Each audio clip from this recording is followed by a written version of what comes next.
Final ସବୁ ରହିବ ତା ନହେଲେ ଅନାଥ ସନ୍ଧାନ କରୁଛି ସତ୍ୟ କଥା କହୁଛନ୍ତି ଆପଣ ଡାକ୍ତର ବାବୁ ଆପଣ ଗୋଟାଏ ଗଲି ପୁଅ ତାକୁ ଆପଣ ତାଣ୍ଡରେ ଭିକାରୀ କରିଦେବେ ନା କଣ ମୁଁ ବୁଝିପାରିନି ତାମାନେ ସନ୍ଧାନ ଭବିଷ୍ୟତ ନଷ୍ଟ ହେଇଯିବ ଜାଣିଛ ତା ଭବିଷ୍ୟତ ପାଇଁ ମୁଁ କେତେ ପରିଶ୍ରମ କରିଛି ଏ ବଂଶକୁ ଋତୁ ଲାଗି ନ ଆସିବ ମୁଁ ଚୁପ୍ ରହିବି କେମିତି ଆପଣ ଯୋଉଟା କହୁଛନ୍ତି ଠିକ କିନ୍ତୁ ସାରେ ବାହାଘର ଠାରୁ ଚତୁର୍ଥୀ ପର୍ଯ୍ୟନ୍ତ ଯୋଉ ସବୁ ଘଟଣା ଘଟିଗଲା ଏଇଟା କଥାଟା ଡାକ୍ତର ବାବୁଙ୍କ ମନକୁ ବଡ ହଟ୍ କରିଦେଇଛି ତାପରେ ଚତୁର୍ଥୀ ରାତିରେ ଝିଅଟା ଯୋଉ ଘର ଛାଡ଼ିକି ପଳେଇଯିବା ଫଳରେ ସବୁଆଡେ ଗୋଟେ ପ୍ୟାର ନ୍ୟୁଜ୍ ହେଇଗଲାଣି ଆଉ ସମସ୍ତଙ୍କ ମୁହଁରେ ସେଇ ଗୋଟାଏ କଥା ଡାକ୍ତର ବାବୁଙ୍କର ନାହିଁ ସେଇଥିପାଇଁ ଝିଅଟା ଚତୁର୍ଥୀ ରାତିରେ ଘର ଛାଡ଼ି ପଳେଇଲା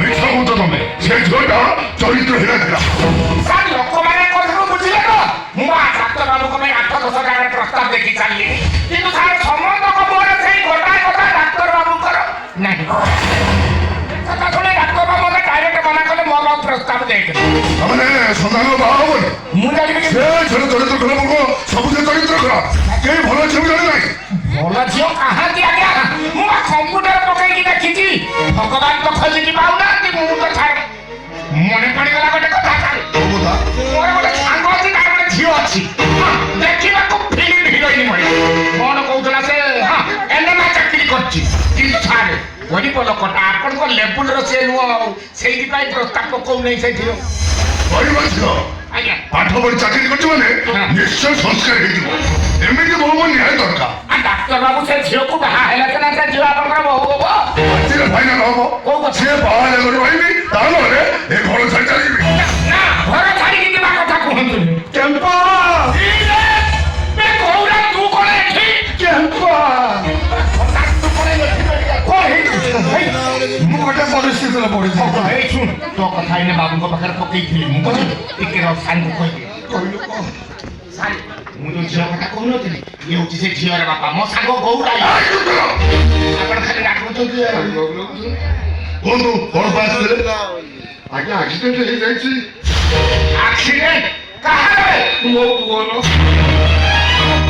ଆକ୍ସିଡେଣ୍ଟ କିଏ କାହାକୁ ଆଣିଲା ଗୋଟେ ଚାଷ ସାତ ପିଟି ଦେଲା ଚାଷ ସାତ ପିଟି ଦେଲା ମୋ ପୁଅର କିଛି ଦୋଷ ନାହିଁ ଆଜ୍ଞା ମୋ ପୁଅ ଭଲ ପିଲା ସେ ରାସ୍ତା କଡ଼ରେ ଠିଆ ହେଇଥିଲା ପଛ ପଟୁ ଆଣି ଗାଡ଼ିଟାକୁ ଆଣି ତା ବାଟିରୁ ଖାଲି ରକ୍ତ ବାହାରି ପଡୁଛି ଦେଖନ୍ତୁ ମୁଁ କଣ କରିବି ମୋ ପୁଅକୁ ମୁଁ କହିଦେଉଛି ଯେତେ ବାଟ ମୁଁ ଚେଷ୍ଟା କରିବି ଖାଲି ମୋ ପୁଅ ନୁହଁ ଏ ମେଡିକାଲ ସବୁ ସବୁ ଚେଷ୍ଟା କରିବି ଆପଣ କେବଳ ଈଶ୍ୱର ପ୍ରାର୍ଥନା କରନ୍ତୁ ଗରିବ ଲୋକ ପାଇଁ ଈଶ୍ୱର ପଥର ଭାବୁ ମୋ ଭାଇର ଯାହା ଅବସ୍ଥା କିଛି ତା ପାଇଁ ଆପଣ ଈଶ୍ୱର ଆପଣ ନ ଚାହିଁଲେ ମୋ ଭାଇ ନୂଆ ଜୀବନ ପାଇବ ଆଉ ତା ନହେଲେ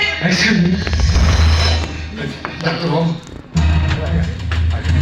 ଆଜ୍ଞା ମୋ ପୁଅ ଆଜ୍ଞା କେମିତି ଅଛି ମୋ ପୁଅ ଦେଖନ୍ତୁ ପେସେଣ୍ଟର ଅବସ୍ଥା ବର୍ତ୍ତମାନ କ୍ରିଟିକାଲ ଅଛି ଟେଷ୍ଟ ରିପୋର୍ଟ ଯାହା ଜଣାପଡ଼ିଛି କିଛି ଗୋଟେ ବିଗ୍ ଡିସିଜ୍ ହେଇଛି ହେଲେ ପେସେଣ୍ଟର ଦୁଇଟି ଯାକ କିଡନୀ ନଷ୍ଟ କିଡନୀ ନଷ୍ଟ ହେଇଯାଇଛି yes sir ପେସେଣ୍ଟ ବର୍ତ୍ତମାନ ଆଇସିୟୁରେ ଅଛି ସେନ୍ସ ମାନେ ତାର କିଛି ମେଜର ଅପରେସନ ଆଉ କିଛି ଦିନ ଭିତରେ ତାର ଦୁଇଟା ଯାକ କିଡନୀ ଟ୍ରାନ୍ସପ୍ଲାଣ୍ଟ କରିବାକୁ ପଡ଼ିବ ଆଉ ତା ନହେଲେ କିଡନୀ ଦେବ କିନ୍ତୁ ମୁଁ ଦେବି ମୋ ଆପଣ ଦେବେ ମୋ ବୋଉ ଦେବ ହେଲେ ଡକ୍ଟର ମୋ ଭାଇକୁ ବଞ୍ଚେଇ ଦେବି ମୋ ଭାଇକୁ ବଞ୍ଚେଇ ଦେବ ଆପଣ ବୁଝୁନାହାନ୍ତି କାହିଁକି କିଡନୀ ଟ୍ରାନ୍ସପ୍ଲାଣ୍ଟ କରିବାକୁ ହେଲେ ବ୍ଲଡ ଗ୍ରୁପ୍ ମିକ୍ସ କରିବା ଦରକାର ତା ଛଡ଼ା ପେସେଣ୍ଟର ବ୍ଲଡ ଗ୍ରୁପ୍ କୁହନ୍ତି କ'ଣ ସେଇଟା ଓ ନେଗେଟିଭ ଓ ନେଗେଟିଭ ମୋର ବାପାଙ୍କର ମ୍ୟାଚ୍ କରିବନି ଦେଖନ୍ତୁ ସନ୍ଧ୍ୟା ଭିତରେ ଅପରେସନ କରିବାକୁ ପଡ଼ିବ ସେଥିପାଇଁ ଆପଣମାନେ ରେଡି ହେଇଛ ତ ଅତି କମ୍ରେ 5-6 ଲକ୍ଷ ଟଙ୍କା ଯୋଗାଡ଼ କରନ୍ତୁ ମୋର ଗୋଟେ ମେଜର ଅପରେସନ ଅଛି ମ୍ୟାଡ଼ାମ କଥା ହେଲା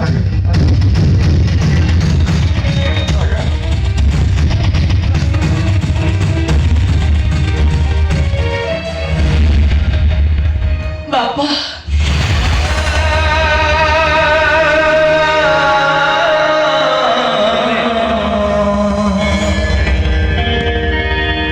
ଆମେ ବି କଣ କରିବା ବୋଉକୁ ଡାକିଲେ ଆମେ ଘରକୁ ଚାଲିଯିବା ହେଲେ ମୋ ଭାଇ ଡାକ୍ତର ବାବୁ ଫୋନ କଲେ ମୁଁ ଆସି ମୋ ପୁଅ ଶବଟା ନେଇଛି ବାପା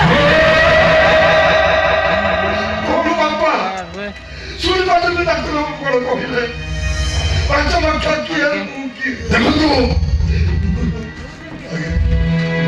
ଯଦି ଅବସ୍ଥା ସେମିତି ଥିବ ତାହେଲେ ଅପରେସନ ସେମିତି ହବ ଓ ମେଡିକାଲ ଅଧିକ ଟଙ୍କା ନିଆଯାଏ ମୁଁ ସେ କଥା ଜାଣିଛି ଆଜ୍ଞା ଜାଣିଛୁ ତ ଆଜ୍ଞା କହୁଛୁ କାହିଁକି ଆଜ୍ଞା ଆରେ ଏ କଥା ମୁଁ କହୁନି ରେ ମୋ ପରିସ୍ଥିତି ମତେ କହିବାକୁ ବାଧ୍ୟ କରୁଛି କେନ୍ତା ଆରେ ଆମେମାନେ ସେଇମାନଙ୍କ ଭିତରୁ ଜଣେ ସେ କି ଗୋଟେ ଶବ ଉପରେ ଧଳା ଲୁଗାଟେ ଘୋଡ଼େଇବା ପାଇଁ ଏ ଦୋକାନ ସେ ଦୋକାନ 12 ଦୋକାନ ବୁଲିଥାନ୍ତି। କାଳେ କୋଉଠି 5-10 ଟଙ୍କା କମରେ ମିଳିଯିବ କି? 5 ଲକ୍ଷ କିଏ ମୁଁ କିଏ? ଦେଖନ୍ତୁ ଆପଣ ପୁଅ ଯେତେ ଟଙ୍କା ଖର୍ଚ୍ଚ ହବ ସବୁ ମୁଁ ଖର୍ଚ୍ଚ କରିବି। ଅବଶ୍ୟ କଥାଟା ସବୁବେଳେ ଠିକ ନୁହଁ, କେବଳ ଆପଣ ମନମୂଳକୁ ବଢିବା ପାଇଁ କଥାଟା କହିବା ବାଧ୍ୟ କୋଉ କଥା? ମତେ ଗୋଟେ କଥା ଆପଣ କହିଲେ କୋଉ କଥା? ପସନ୍ଦ ନାହିଁ 100%। এই କିଛି ଦିନ ତଳେ ଆମ ମିଳିବା ପାଇଁ ଗୋଟେ ପୁଅର ପ୍ରସ୍ତାବ ନେଇକି ଯାଇଥିଲି ନା, ମନେ ଅଛି କି ନା କହିଲ? ଇଏ ହଉଛି ସେ ପୁଅର ବାପା, ମେଡିକାଲର ମାଲିକ ଇଏ।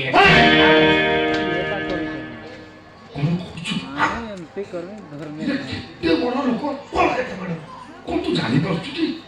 କେତେ ବଡ଼ ଲୋକ ତୁ ସିଏ ପୁଣି ମୋ ସହିତ ବନ୍ଧୁବାନ୍ଧବ ମୁଁ ତାଙ୍କ ସବୁ ଦେବି ତାଙ୍କ ପୁଅ ମୋ ଜ୍ୱାଇଁ ଇଏ ପୁଅ ଆଉ କିଏ କି? କିଏ ସନ୍ଧାନ ବାବୁ ପା ଇଏ ଟିକେ ଆଉ ଗୋଟେ କଥା କହିଗଲେନି ସେଇ ଗଲା।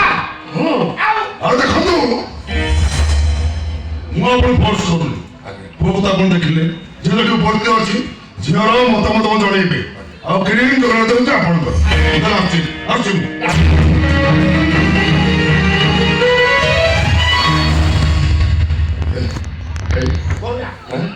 କଣ କହୁଛୁ କହ, ବାବୁଙ୍କୁ ହଁ କହିଦେବି ସେଟା କଥା କହ। ମତେ ତ କିଛି ପଚାରୁ ନା ଆଉ କାହିଁ ପଚାରିବ, ତୋତେ ପଚାରିବି ନା କାହାକୁ ପଚାରିବି? ମୋ ପୁଅଟା ତ ଅବସ୍ଥାରେ ପଡ଼ିଛି ତୁ ମତେ ପୁଅ ମେଡିକାଲକୁ ପହଞ୍ଚିଯାଇଛି ମାନେ ସେ ବାବୁ ଅଛି ଦେଖିଥିଲି, ମୁଁ ଅଛି ବାକି ମେଡିକାଲ ତୁ କାହିଁ ଟେନସନ ନଉଛୁ? କଣ କହୁଛୁ ବାବୁ ହଁ କହିଦେବି? ଝିଅଟାକୁ ନ ପଚାରି ହଁ ଝିଅଟା ଇଏ ମା ଏ ନିଡ଼ିମା ତୁ ବା କଣ ଏନେ ମା ଚାକିରି କରୁଛୁ ବା? ଦରମା ତୁ ଯେତେ ପାଦେ ଇଏ ଘରେ 30ଟା ଚାକରାଣୀ ବୁଝିଲୁ? ତୁ ଖାଲି ହଁ କହିବେ ନା ମା ତାକୁ କିଛି କହିବା ଦରକାର ସେ କଣ ମୂର୍ଖ ପାଠ ପଢିଛି ଶିଖିଲା? ହଁ ଆମ ମାନଙ୍କର ଇଚ୍ଛାକୁ ଜୋର କରି ତା ମୁଣ୍ଡ ଉପରେ ନଜର ଦେବାଟା ଜମା ଠିକ ନୁହଁ। 30 ବର୍ଷର ଭେଣ୍ଡିଆ ପୁଅ ଡାକ୍ତର ମରିକି ବସାଇଲା ତ ପାଇଁ ଠିକ ମୋ ଭାଗ୍ୟରେ ଯାଆନ୍ତି ବସେଇ ଯାଅ। ମତେ ଭାଗ୍ୟ ଦେଖା ନା ହେଲା ସାର୍ ବା କହିଗଲେ ସବୁ ଟଙ୍କା ସିଏ ଖର୍ଚ୍ଚ କରିବେ ଆମେ କିଡନୀ ଦୋକାନ କରିବା ଭାଇ ନା ନା ଭାଇ ମୁଁ ଅଧିକ କହିଦଉଛି ଚିନ୍ତା କରିବି ଜମା ଅଧିକ କହୁନି ଏକଦମ କମ କହୁଛୁ ମୋ ଭାଇଟା ତୁ ଆଜି ଯାହା ମୋ ପାଇଁ କରିବାକୁ ଯାଉଛୁ ଇଏ ଜନ୍ମରେ ସେ ଋଣ ମୁଁ ସୁଝିପାରିବି। ଋଣ ଫୁଣ କଥା କହନା ଆଉ କଣ ଭାଇ ଇଏ ପରିସ୍ଥିତିରେ ମତେ ବଞ୍ଚେଇଦେ। ହଁ ବସିବ ମୁଁ ଅଛି ମେଡିକାଲ ତୁ କାହିଁ ଟେନସନ ହଉଛୁ? କେବଳ ତୋରି ଉପରେ ଭରସା ଆଉ ହଁ ହଁ ଭରସା ମୋ ଉପରେ କରିବୁ ନା ଆଉ କାହା ଉପରେ କରିବୁ? ମୁଁ ତାହେଲେ ଆସୁଛି। ହଁ ମୋ ପୁଅ ଲାଗିଲା ତୋ ପୁଅ କଥା ମୁଁ ବୁଝିବି। ହଉ ମାରେ ଆସିବା ଆମେ ଆସୁଛୁ ମଉସା। ହଁ ମାତା ଆପଣ ଗୋଟେ କାମ କରିବେ, କଣ କରିବି? ସେ ବାବୁଙ୍କୁ ଜଣେଇଦେବେ ଆମେ ତ ପ୍ରସ୍ତାବ ରାଜି। ଦେଖିଲୁ ଝିଅ ରାଜି ହେଇଗଲା ମାନେ ଆଉ ଟେନସନ କିଛି ନାହିଁ। ଏତେ ବଡ ଘର, ଡାକ୍ତର ବାବୁ, ହଁ କେତେ ଜଣଙ୍କ ଭାଗ୍ୟରେ ଥାଏ କହିଲେ ମଉସା? ମୁଁ ରାଜି ମଉସା, ମୁଁ ରାଜି। ଯିବା ହେଇ ଶୁଣ ତୋ ପୁଅର କେମିତି ହେଇଗଲା ଟ୍ରିଟମେଣ୍ଟ